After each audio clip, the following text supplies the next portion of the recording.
مسلمان کے لیے رازدار ہونا کتنا ضروری ہے، اور کیا یہ صفت قدرتی طور پر حاصل ہوتی ہے یا اس صفت کو اپنے اندر پیدا بھی کیا جا سکتا ہے؟ تو یہ صفت اہم، لیکن آج کل اس کا پایا جانا جو ہے نا یہ بہت کم ہے۔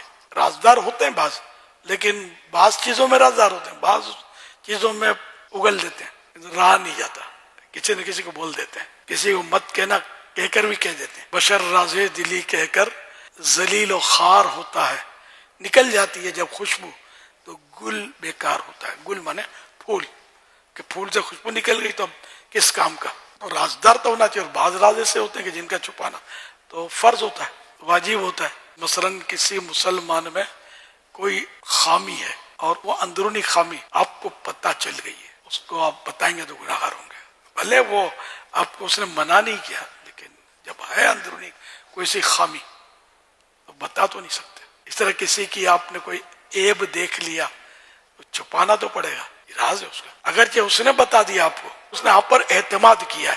اسی طرح کوئی کسی جگہ موجود ہے اور آپ کو پتا ہے، اس کا دشمن آپ کو پوچھتا ہے کہ یہ کہاں ہے، اور آپ جانتے ہیں کہ اگر اس کو پتا چل گیا تو یہ اس کو مار پیٹ کرے گا یا قتل کر دے گا، تو اب یہ کہ اس دشمن کو نہ بتانا یہ واجب ہے، نہ جھوٹ بولنا پڑے گا۔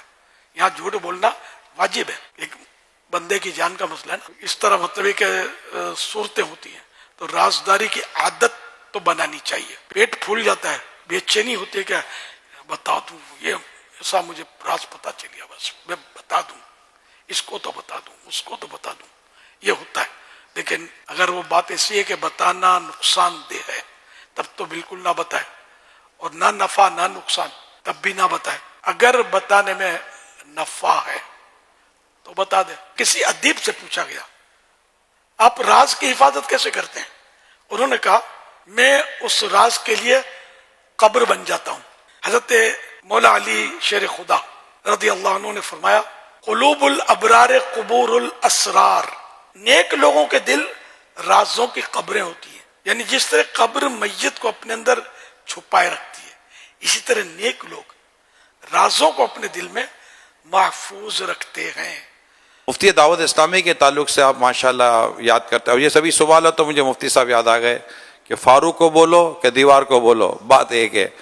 یعنی فاروق بھائی کو یہ بولنے کی ضرورت نہیں تھی کہ کسی کو بتانا نہیں، بلکہ ان کو یہ بولنا پڑتا تھا فلاں کے چوئی دی جاؤ، اب بول دینا فلاں کو، ورنہ یہ آدمی کسی کو بولے نہیں۔ یہ آپ کے اس طرح کے جذبات میں نے ان کے تعلق سے سنے، تو ایسے لوگ بہت کم ملتے ہیں کہ جو اتنے زیادہ پیٹ کے مضبوط ہوں۔